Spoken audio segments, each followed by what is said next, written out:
another one, Nick Chubb. Nick Chubb's a beast and probably an RB1.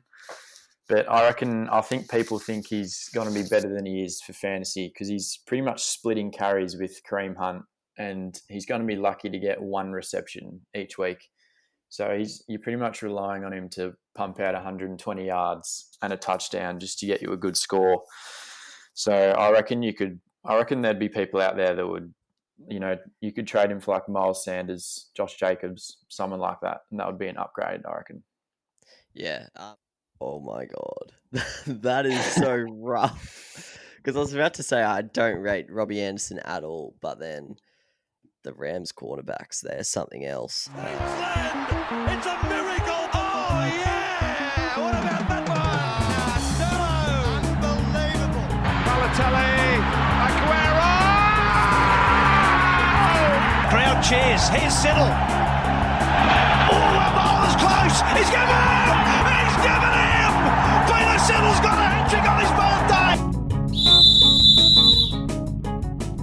Welcome back to the On The Ball podcast. This is episode 87 of the show. Almost getting to that ton. We're only a few weeks away. We'll be there before the playoffs, I think, because we'll be doing 2 of these a week. So excited for that one. But today, back again with Pilch. Today we're going to be discussing the Week 11 fantasy world of NFL, basically. Pilch, how are you today, mate? Yeah, good, mate. Good, mate. To those listening, Pilch just had his camera on his midsection, couldn't see his head. Good podcast gag, that one, mate. Thanks, completely mate. Visual, but no, it was good. It was a good one. I'll give it about a 6 out of 10. I've seen better. But yeah, today back again, doing similar structure as always: buy low, sell high. Then we've got our streamers section, and we'll finish off with our quick fire start sits and basically who we prefer going forward. So looking forward to all three of those sections. You couldn't join me yesterday, but I explained why on the podcast. But glad to have you back, mate. It wasn't the same without you. So if you didn't see that episode, go back and check it out. I discuss week 10 of the NFL, talk a bit about the MVP race and some of the playoff hopefuls. But starting with the buy low, sell high, we'll start as always with the quarterbacks. Who is your buy low quarterback for week 11? Just quickly, mate, you looked like a rooster in the podcast yesterday. I've just seen it. I've just seen the preview on Insta. And I would look like a 3 out of 10 max. No, I'm talking straight 9. But thanks, man. Buy low QB this week. Ryan Tannehill scored 10 last week against a very tough Indy defense. He does have Baltimore and Indy coming up, but then his schedule opens up, and I expect him to ball out after that, if not during those games. He's just so efficient. He gets a few rushing yards, can get a rushing touchdown. He's just a beast. Yeah. So I had Drew Brees, to those who haven't listened to the podcast before, and I had Tua thankfully on my bench as backup. So I'm not in the worst pickle, but I'm gonna try and look to get Tannehill in as my QB2 in our Superflex league, because I think he will definitely be undervalued at the moment. Are you not getting a little bit concerned though, because I think he's had like 5 sub 20 scores in a row or something like that? Is that concerning you, or do you think he'll eventually just go back to the Tanners we expect and love? Yeah, if you look through his scores, most of his big scores have been against pretty like subpar opposition, but I mean, so he might struggle the next 2 weeks, is what I'm saying basically. But after that and into playoffs, he's got a good schedule, and like you'd expect him to average 20, I reckon. Yeah, I think this was basically a running theme of my research that pretty much all the Titans players are a buy low for me at the moment. As you said, they do have a tough couple weeks, but with the running game, the Ravens actually aren't too good on the running game. So Henry might get going, and then all of a sudden the whole Titans team gets going. The Colts after that will be tough. But yeah, as you mentioned I don't think you said the specific teams, but easy fixture round 1 of the playoffs. They've got the Jags and the Lions. So this goes for AJ Brown, Derrick Henry, Tanners, even Jonnu Smith if you need a tight end. I think they're all pretty pricey prospects at the moment. because you'd expect that Titans offense to pick up. Fully agree there. But yeah, I'm interested in Tanners, that's for certain. He hasn't been rushing as much as last year, I don't reckon. I can't. Like he used to get bulk rushing touchdowns, and that's what made him so good. But yeah, hopefully he starts doing that again. But he's good enough in the air to still be a relevant quarterback anyway, without those rushing touchdowns. My buy low is actually my own quarterback, Deshaun Watson.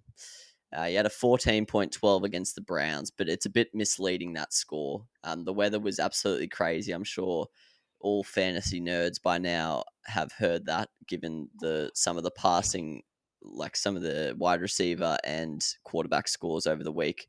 There was a lot of bad weather throughout the United States, but especially in Cleveland, there was a lot of wind. I was looking deeper into his stats, and I think he had 160 yards from 20 completions, 30 attempts. And over his career, he's averaged over 12 yards per completion. And on the night, he was averaging around 8. So he was clearly, because of the wind, he was looking like lower. He was looking for the small targets, which isn't really his game.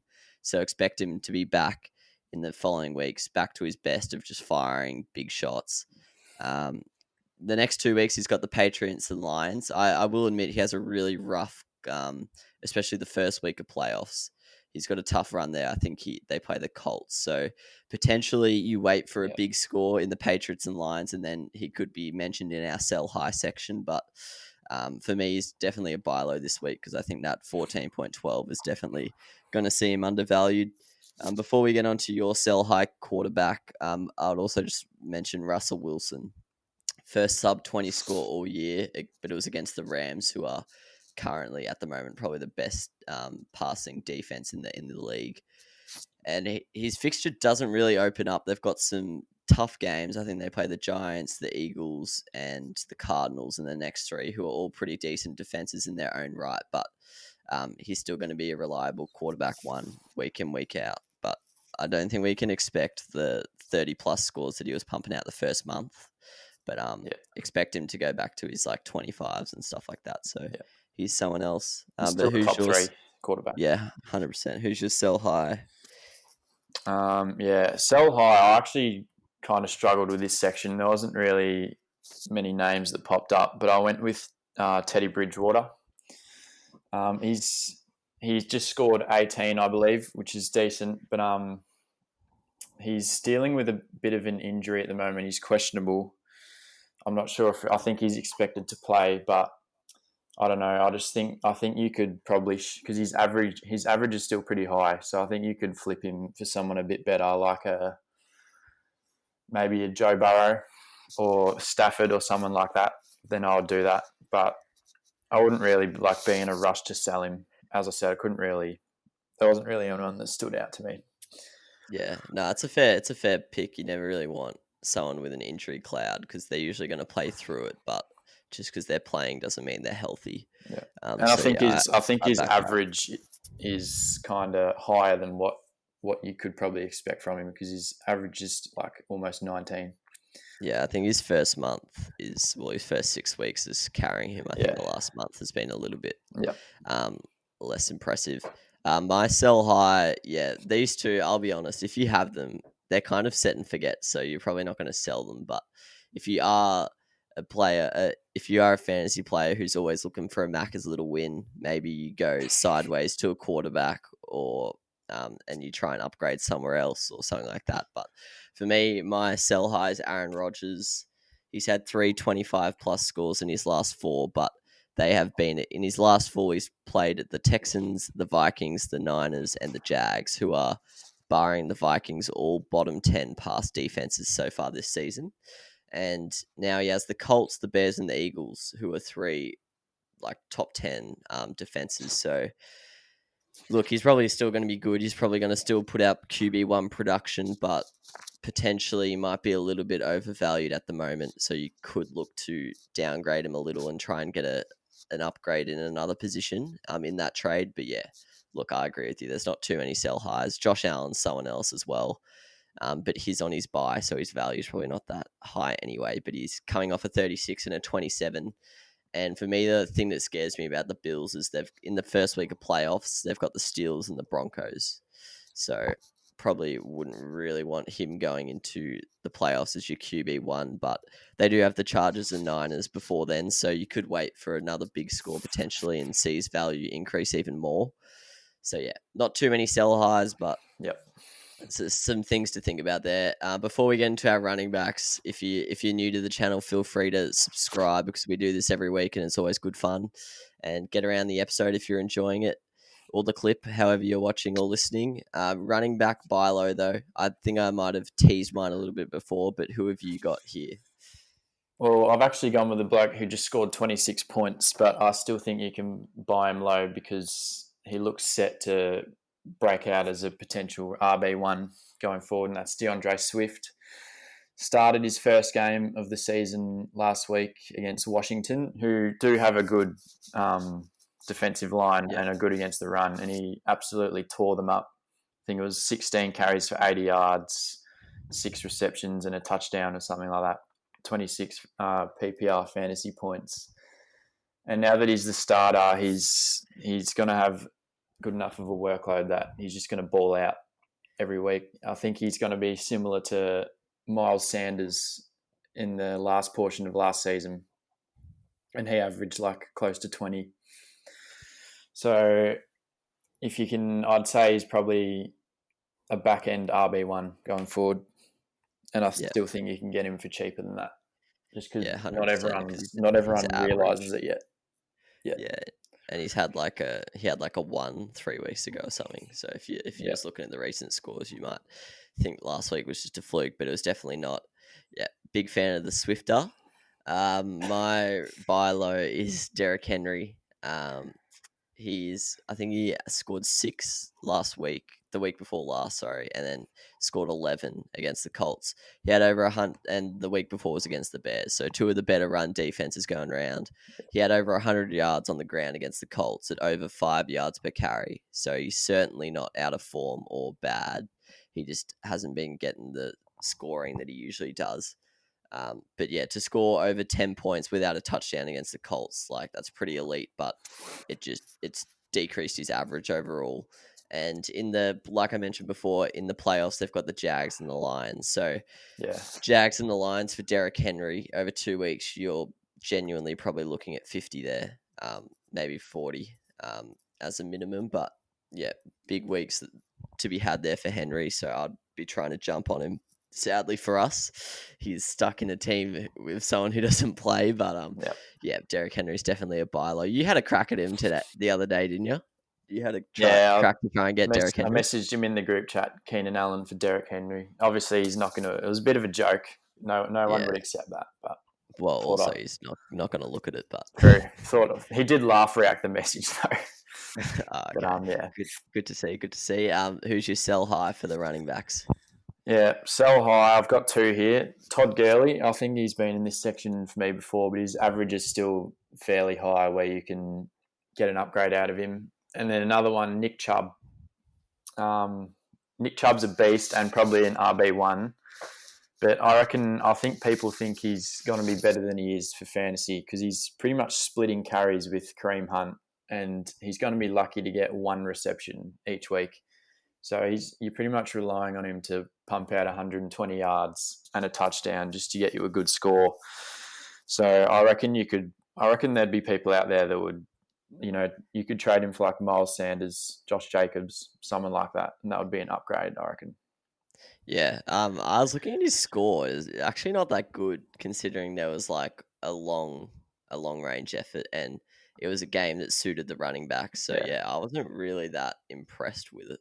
So yeah, I completely agree with you there. Any running back, no matter how good, well, unless they're like Derrick Henry level, if they're not getting receiving yards, it's hard to back them in as an RB1 completely. My RB sell high, is Ronald Jones. A bit of an interesting one. He's probably one of the most inconsistent blokes going around in terms of touches. He had 23 carries, which is very promising, but he had a 98-yard TD in there, which is 16 points, pretty much, just short of 16 points. And if you take away that, Like, I know it's pretty stiff to just take away a plate, but he didn't even crack 10. So, yeah, I'm not really that.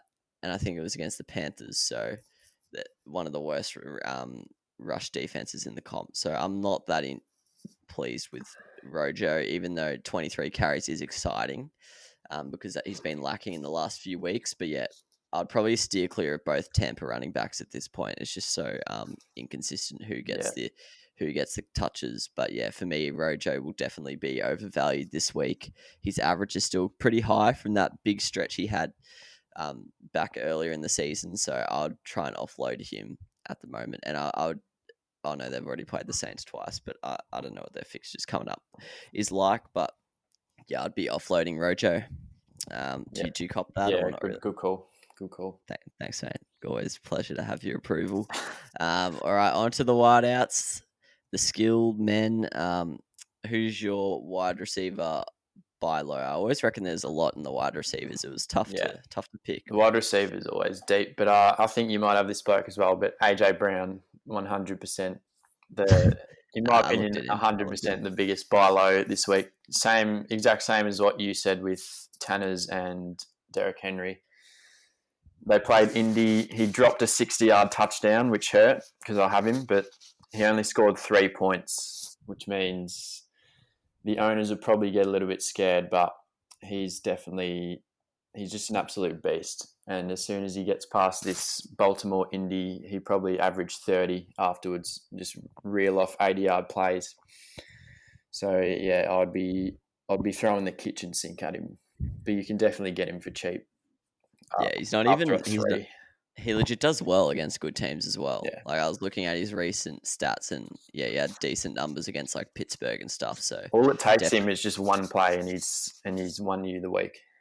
Yeah, that's like what made him so good at the end of last year. You just score like a 70-yard TD every week.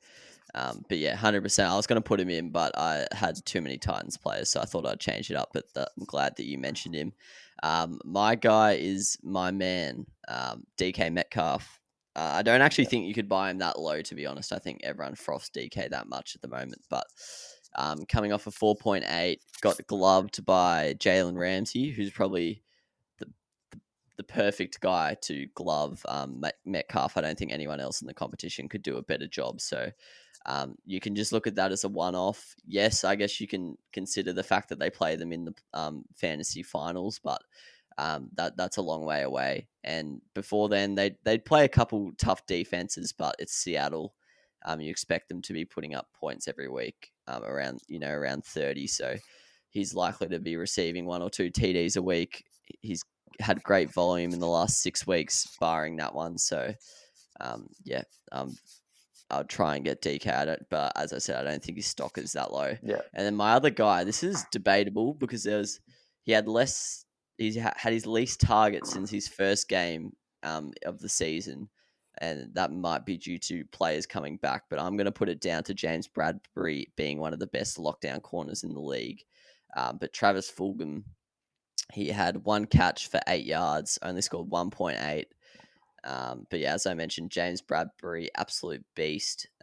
He saw 5 targets, so Bradbury was causing him absolute havoc there. But coming up, they've got the Browns, Seahawks, and Packers. So although the Eagles' offense isn't really firing on all cylinders at all, you'd hope he goes back to his pre-bye form where he was consistently getting 15 plus. So Travis could be probably a risky option, but someone you could look to get because I think he's worthy of a starting spot in most lineups. Are you worried about Travis Fulgham, or do you reckon it was just James Bradbury? Bradbury would have had an impact, but I am a bit worried. Like he's definitely dropped down my rankings quite a bit after that. Like Jalen Reagor and the others coming back is pretty frightening for him. Yeah, the best thing about Fulgham is he's like Wentz's favorite red zone target. I think he still had one of his targets was in the red zone on the weekend, but 100% a bit worried. Jeffrey, he only had 1 target. He wasn't very involved on the weekend. Yeah, I think he's going to be pretty limited for the rest of the year though, unless they step it up. But because he's so injury prone, I don't think he'll see many snaps. And then as you said, Reagor got it coming back, and then Ertz is probably going to be back this week, but I'm not sure what's going on And there. another thing is with Sanders back, I think they're probably going to run the ball more. Yeah, that's true. But yes, so in probably one to keep an eye on. But I think if you want to risk it for the biscuit, could be an interesting pickup. But yeah, had a bit of a stinker this week. Who's your sell highs? Yeah. Quickly, I just looked up the cornerback rankings, and Rhodes and Ramsey are the top 2 ranked lockdown cornerbacks this season. So don't worry about AJ Brown or DK. Yeah, they're going to be beasts. They just copped a bit of a hard tag this week. The boys. Wide receivers, sell high. Tyler Lockett. Yeah. He's single-handedly won you 2 games this season, but if you take those out, he genuinely averages about 6 points per game, and more often than not, he's going to put you in danger of losing than he is going to win you the week. And he's averaging 19, and every single week he's projected 19 on ESPN Fantasy, which is like in the top 3 wide receivers. So there'd be loads of people in your league out there who'll just look at that and say, yep, give me him. Let me get him. So I'd be selling him. I wouldn't say he's a wide receiver 1 going forward. He's probably maybe top 18-ish, something around there. But yeah, I'd definitely be looking to sell him. Yeah, I do not rate Tyler Lockett at all. As soon as he scored that 50, I would have been looking to sell him every single week following that. I wouldn't have rested on my laurels. He is not really coming to my analytical consideration for like 3 weeks now. I just don't rate him at all. So yeah, I 100% agree with that. I think he's probably been a sell high for like 6 weeks straight. Yeah. For me, my guys, this is once again pretty tough. This guy's an absolute beast. I froth him in terms of fantasy, but Stephon Diggs had an absolute blinder against the Cardinals, put up 25 points. The week before, he also put up 20 plus against Seattle. But this is once again due to the Bills' fixture in the playoffs. They have Pittsburgh and Denver in the first week of playoffs. And look, Diggs is probably a reliable starter even against those tough teams, but I don't know if he's going to go big against either of those guys. So I think you could get quite a lot for him at the moment. So I'd probably consider him. And then my other guy I was going to mention was Mike Evans. I just wouldn't really want to be taking Mike Evans into the playoffs with how inconsistent he is. He did see 11 targets against the Panthers, which is a good sign, but only caught 6 of them, had a touchdown as well. Got the Rams this week, and so you wouldn't be expecting much there. And they've also got the bye to come. So I'd probably be looking to get rid of Evans. Similar to Lockett, I wouldn't want him in my fantasy team, just too volatile at the moment. Tight ends, the position we know and love. Who's your buy low here, mate? I'm going with Hayden Hurst, actually. I was looking through his stats, and he is flying under the radar. He's been good this year. Yeah. Like, I don't know how, he snuck up to like 6th or something in total points, I think. He's genuinely flying under the radar, and he hasn't scored below 10 points since week 4 or 5. And the last 3 weeks, he's had 7 targets, 8 targets. So he's a huge part of the Atlanta offense. He's pretty much like, not quite as good, but Austin Hooper, he balled out for Atlanta last season, playing tight end for them. Yeah. And Hurst is doing a pretty decent job. So, yeah, I reckon he's a pretty reliable tight end going forward. So if you need tight end help, I'd try and get him. Yeah, I 100% agree with that one. Hurst is definitely flying under the radar. Took my breath away when I saw him up there in the total points. But my tight end, there was actually quite a few. The tight ends had a shocking week. Yeah, they did. I think there was only 3 went 10 plus or something like that. It was crazy. But my guy is Evan Ingram. He's been killing it of late. He's had 9 targets, 10 targets, 10 targets, and then on the weekend he went 3. So I would just put that down to just a random coincidence. They have the bye this week, so his value is going to be even lower. And then they've got the Bengals and the Seahawks, so pretty juicy fixtures there. And yeah, I'm big fan of Evan Ingram. So if you've got issues at the tight end position, I don't think there's been injuries of late, but I don't know if you don't really fancy a tight end all that much, or you don't care about the position, you could downgrade down to Ingram as such and upgrade somewhere else in a trade or something like that. But yeah, I think Ingram will be a little bit undervalued. I also think Hawkinson, if a owner is like worried about the 3 he put up on the weekend, he's someone else you could get pretty low value. And Mark Andrews is another guy. Yeah. He's been pretty inconsistent all year, but Nick Boyle went down with a Yeah, season-ending that's injury. huge, actually. And because they traded away Hayden Hurst last year, they're now Andrews is like the only non-mythical tight end there, and they froth tight ends at Baltimore. So Andrews, his stocks have definitely risen in the last 48 hours, in my opinion. Who's your sell high here? Yeah, I agree with that, Andrews. He's going to ball out. Sell high. I used to like this guy like a month or 5 or 6 weeks ago, but Hunter Henry, ever since their bye in week 6, his numbers have been pretty down. He's averaging like 5 or 6 points, not many targets. But this past week, he scored a touchdown and put up quite a decent score. But he still only had, I think, 4 or 5 targets. So he's someone that I'd probably look to sell. Like maybe try and sell Hunter Henry for Evan Engram, something like that. I reckon that'd be an upgrade. Yeah, pretty much everyone has benefited from Herbert except for Hunter Henry. His stats have taken a nuking this season. I feel bad for him, and they're also just giving other tight ends random opportunities, which you don't like to see as a fantasy coach. I think this guy's been in my sell high 3 times, and at this point, I think we can just say he's good. But I'm sorry, mate. I'm going your man once again, Rob Gronkowski, formerly my man, but 3 targets.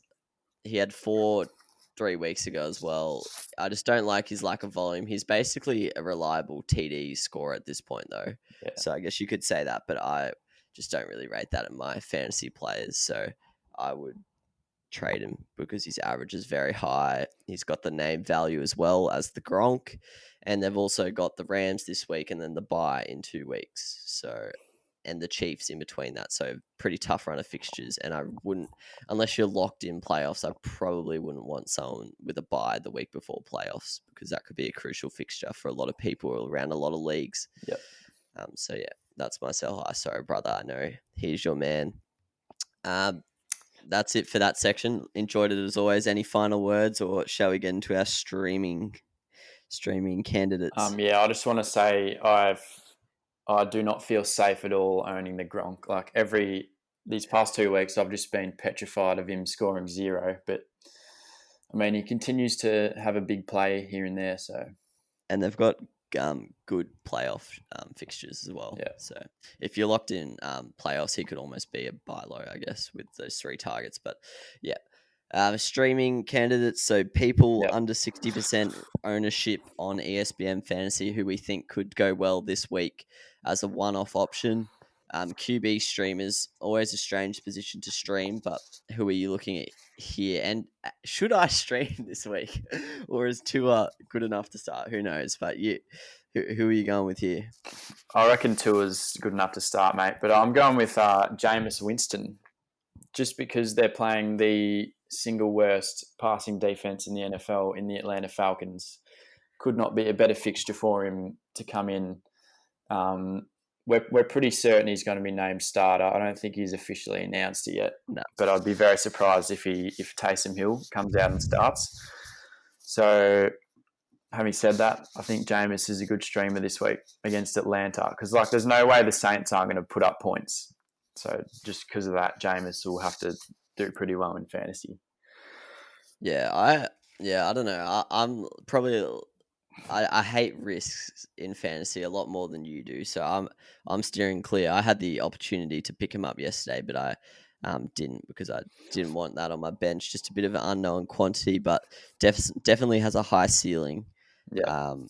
But yeah, for me, they just rush a lot of their touchdowns in, but I think he will become best friends with Michael Thomas and Kamara over the next couple of weeks, and he'll be quite a reliable option, actually, I reckon.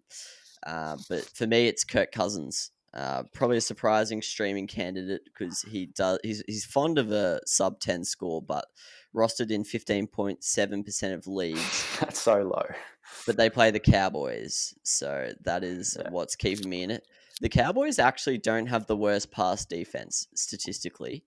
but they're so bad against the run, and they have conceded the most points since the start of October that I think Dalvin Cook is going to have a field day, and that's going to help play action. That's going to help Kirk Cousins get yardage, and it's going to see them in the red zone a lot more than they have been in the last couple matches. So I think Kirk Cousins will definitely throw a couple TDs unless Dalvin steals them all, and he'll have a nice yards per completion rate, which will see him score decently, I reckon.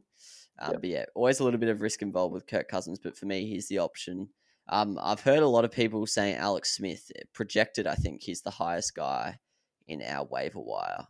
He's projected really high, but for me, that's too much of a risk. But they do love throwing it now. They've got Alex Smith at quarterback, so I guess he could be another option. But yeah, I'll probably steer clear of him. But that's just another guy. If you needed another name, running backs, who have you got here? Running backs, I've gone with the man you've just picked up, and I believe you're streaming this week, Kalen Ballage. It's not a stream, mate. He is. I'm riding him out. All right. Well, we'll see. We'll see if he gets some carries when Eckler comes back. No, mate. You remember Eckler last year when Melvin came back. Eckler just he still was good in fantasy, but Gordon got enough touches to do well. So I'm confident that Belt, whatever his name, and apparently Anthony Lynn came out this morning and said he's in for more touches this week, and they reckon they're going to try and make him a compliment to Eckler's game. But yeah, I agree with you. Great stream this week. Why are you saying? Why do you like him this week? Josh Kelly was getting 15 carries with Eckler in the side, so that's so strange. Ballage will get some opportunity, but yeah, I mean he's going to have pretty much the backfield. He's going to be the main guy there this week. So apparently he's massive. I haven't seen him, but I heard he's pretty large or solid. I don't know which way they meant massive. I've forgotten who they're playing. Who are they playing again? They're playing the Jets. Yeah. So yeah, I'm probably gonna have to play him, which isn't pretty, but he'll be a pretty safe stream this week against the Jets. He's got the backfield to himself. Clarkson will probably get a few carries, but he's pretty safe for 12 points. Yeah, it's just a matter of I think he's got a nice floor, which I like to see. So I appreciate that shout out, mate. My main guy in this section is Nyheim Hines. Just love what he does in the receiving part of the game, similar to JD McKissick. Just means he has a really high floor. And I think I actually picked him as a streamer 2 weeks ago, and I didn't pick him last week, which is the week he did well. So maybe don't stream him because he seems to not like being shouted out as a streaming candidate. But against the Titans, he had 12 carries, 70 yards, almost 60 yards per carry.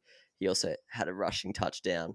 Jonathan Taylor's slowly being phased out of the offense. I think he only had 25% of snaps or something.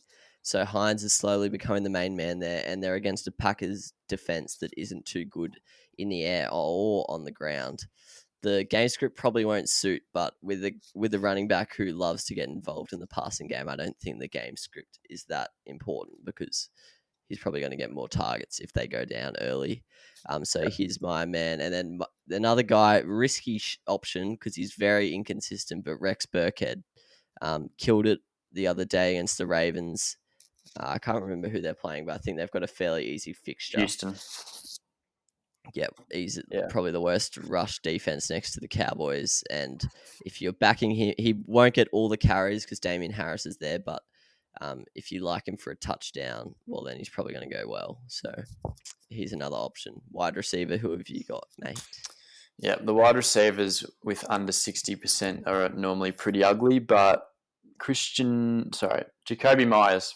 How is he still not getting picked up? Yeah, I think this week people will start to get him, but he's been really good the last month or so. He's Newton's number one man, been balling out, and pretty juicy matchup against Houston as well. So he's a pretty safe stream, and he should be rostered in over 60% of leagues.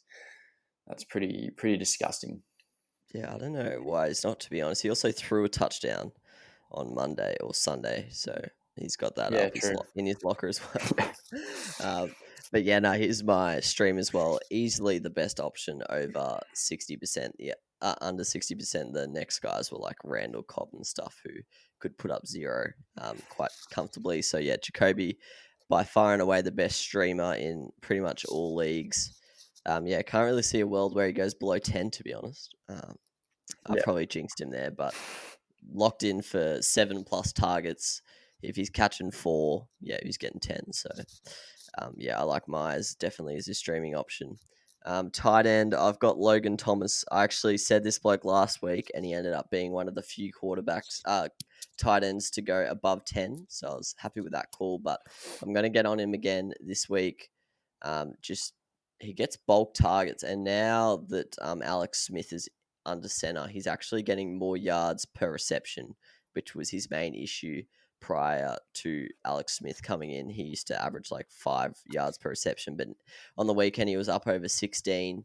He had 6 targets for the second week in a row. He's actually starting to become a pretty reliable tight end, just doesn't have the scoring potential to make him a starter. But yeah, he's a solid stream if you have someone on the bye or something like that. Who's your tight end streamer? Yeah, I'm also going the same guy as last week. Dallas Goedert still isn't over 60% rostered. He had a decent amount of targets last week, 4 catches for 30 yards. I mean, not great, but the Wentz does love his tight end, so I'd expect him to improve. And given that the tight ends are so ugly, I'd say he's a pretty good streamer any week. Yeah, so I like that option as well. Are you concerned about him or not really in terms of like an actual starter?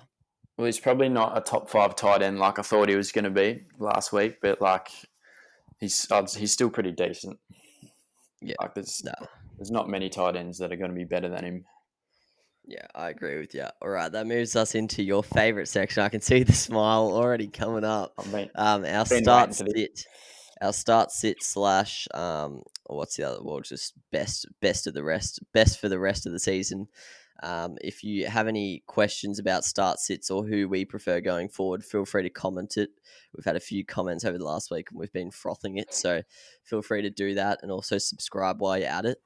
All right, I'll start with you. Rest of the season, I'll start with the quarterbacks. Jameis, your man, Jameis Winston or Danny Dimes Jones? Well, this actually... It's not that relevant, really, because most leagues are QB1, but still. Still a fun one. We play in 2 QB league. They were both on the waivers this week, and I picked up Jameis as my QB3. I think he just has a bit more upside, but it's pretty even. If you badly need a quarterback, I'd go with Danny Jones. Yeah, all right, fair enough. I agree with that. I'd probably take Danny Jones, but may as well take Jameis this week and then see how he goes. And then Danny Jones is off his bye next week if he's available still. Yep. Wentz or Stafford? Stafford, definitely. Ooh. I feel like that's a rogue opinion, I reckon. Really? I haven't been a fan of Wentz all year. I just don't rate him, and he scored 8, I think. Yeah, he struggled against the Giants this week. Stafford's just a better quarterback in real life, so I think he's going to be more reliable. Stafford's under an injury cloud though, but that is true. That is true. So be wary of that. But he's got a slight tear in his thumb, which is I think the same thumb that he's had broken in the past or something like that. All right, running backs. Who have I got here? Duke Johnson or Chase Edmonds? Your 2 blokes you are looking to offload this week, but who would you rather have going forward? That's hard because Duke Johnson's going to be a lot better until David Johnson comes back. So I guess if you kind of depends on your situation a bit. If you need running back help in the short term, definitely Duke Johnson. But Chase Edmonds will be like consistent 10 to 12 average for the rest of the year. So probably overall Chase Edmonds. Yeah, I agree with that. I've got Chase above him in my rankings this week. Going forward, Clyde, Edwards-Helaire or Todd Gurley? Not a Gurley fan at all. I'm going to go with Clyde. His numbers have been very worrying the last few weeks, but I feel like when they start playing better teams, Mahomes isn't going to be able to just take the piss and just throw all game. They're going to have to go back to the run game, and Clyde's definitely their main running back over Lev Bell, so he'll improve, I reckon. Yeah, and Gurley does have the Saints twice in 3 weeks, who are And Tampa twice, I think. Saints and Bucks are top 3 running defenses. Saints are actually the best. They overtook the Colts on the weekend in yards per attempt since the start of October. Shit. So they're flying. So yeah, maybe steer clear of Toddy there. All right, wide receivers, Michael Thomas or DK Metcalf, both had underperforming scores on the weekend, but who do you prefer going forward? That's a good one. I'm going to go with DK. There's still like signs with Thomas, and Drew Brees just got injured. I know he balled out with Bridgewater as well last season, but you'd definitely rather Brees be the quarterback there. Like, it's just a bit of uncertainty that isn't ideal. Metcalf's an absolute beast, so I'll go with him. Yeah, I'm backing Metcalf there as well. Terry McLaurin or Tyler Lockett? Terry. Easily Terry. Terry's a top 10 receiver going forward. Yeah, like that one. And the battle of the rookies. For me, these two are probably, well, they're not going to win it because the quarterbacks will win it. But for me, these two are probably the most impressive rookies of the season. But Justin Jefferson and T. Higgins, who you got here? Justin Jefferson. All right. I think they're the best two. Claypool's in the conversation as well. Yeah, true. But I actually forgot about I'd go Jefferson, Higgins, Claypool in that order. Yeah, all right. I like it. All right. My start and sits for week 11. Oh, the heart rate's already increasing here, mate. Take it easy on me. So I've got two of our men here. Duke Johnson versus the Patriots or Kalen Ballage versus the Jets. Oh, it's actually tough, isn't it? I'm probably going to go Ballage just because I didn't like Duke Johnson's stat line last week. It was pretty ugly. Yeah, but yeah, Patriots are a better D, but they're actually statistically not too bad against the run. And although the Jets are good against the run, they concede a lot of points. So you'd expect Ballage or Ballagay or whatever his name is to have a few cracks in the red zone. So yeah, I'll go Kalen. Fair enough there. All right, we got Pittsburgh v. the Jags this week. James Conner versus James Robinson. Oh, that's actually so rough. James Conner's been in shocking form in the last fortnight. He's been really struggling. But the defenses, though. That's actually hard. I'm taking James Robinson. Steelers actually aren't too good against the run, so... but yeah, game script will probably not suit Robbo, but I reckon that means he gets a few catches. And Connor, look, he might get more touches, but if he didn't do well against the Bengals, this is probably a similar game script going here. So yeah, I'm taking Robbo just. Yeah, I'd probably agree. Robbo's safer and he's better. Yeah. All right, AJ Brown versus the Ravens or Chase Claypool versus the Jaguars. That's so hard. I'm going Brown. I don't like risks. Yeah. Claypool's way too risky. At this point, he's probably not actually that risky. He's that good, but I'll probably pass and I'll back in AJ Brown. I think you can pencil him in for a 10 to 15, whereas Claypool could put up a 5, and I don't really want to borrow that. So yeah. Just take the more talented receiver if you're in a pickle. Yeah, agree with. These are your two men. I think I know who you're going with, but Kirk v the Seahawks or Cooks v the Pats. Hey, I was telling you this yesterday. Yeah. So to those listening, I've got Mike Williams, Brandon Cooks, Christian Kirk, and DJ Moore, and they've all got they're all against the top 5 worst pass defenses. It's honestly going to be a nightmare to see who I get. To see who I start. Who's Cooks playing again? The Patriots. And Kirk. Yeah, Kirk has more ceiling, but I've probably just got to play it safe and go Cooks. Although he's probably going to be on that good cornerback. I've forgotten his name, but JC Jackson, I think. Yeah, but I'll probably go Cooks. Just surely Fuller gets most of the attention. Yeah, you'd think so, but yeah. I'll go Cooks there. Wait, who was Kirk playing against the Seahawks? Seattle, worst wide. They're going to score 30 plus points. Realistically, Kirk's going to score more, but it's there's this bigger chance of him going like sub 5. So Yeah. I'll probably bitch it and go Cooks. It's a tough one, mate. It's a tough one. Yeah, it actually is tough. And Kirk's playing tomorrow as well, which makes it even harder. But yeah. All right, last one. Robbie Anderson versus Detroit or Chris Godwin versus the Rams?